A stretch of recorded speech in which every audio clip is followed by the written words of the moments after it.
100 দিনের কাজ নিয়ে হওয়া মামলায় সুপ্রিম কোর্টে ধাক্কা খেল কেন্দ্রের মোদী সরকার। হাইকোর্টের নির্দেশই বহাল রাখলো দেশের শীর্ষ আদালত। গত 1 আগস্ট থেকে রাজ্যে 100 দিনের কাজ শুরু করতে বলেছিল হাইকোর্ট। উচ্চ আদালতের এই নির্দেশকে চ্যালেঞ্জ করে শীর্ষ আদালতে গিয়েছিল কেন্দ্রীয় সরকার।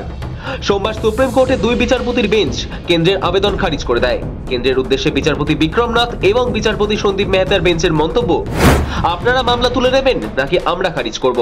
তারপরে আদালত মামলাটি খারিজ করে দেয়। 3 বছরেরও বেশি সময় ধরে বন্ধ থাকা 100 দিনের কাজের প্রকল্প ফের শুরু হচ্ছে। হাইকোর্টের নির্দেশ বহাল রেখে সোমবার কাজ চালু রাখার নির্দেশ দিল সুপ্রিম কোর্ট। এর ফলে 100 দিনের কাজ নিয়েও বাধা কাটল।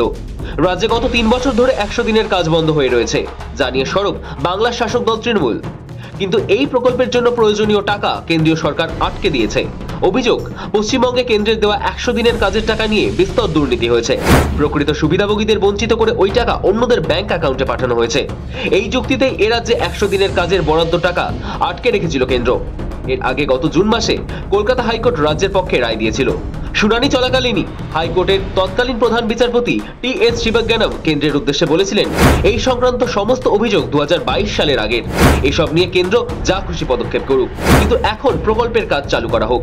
কাজ চালু সংক্রান্ত হাইকোর্টের নির্দেশের বিরুদ্ধে সুপ্রিম কোর্টের দ্বারস্থ হয়েছিল কেন্দ্র। সোমবার কেন্দ্রের আবেদন খারিজ করে হাইকোর্টের নির্দেশ বহাল রাখার কথা জানিয়েছে শীর্ষ আদালত। ব্যুরো রিপোর্ট, সময়, কলকাতা।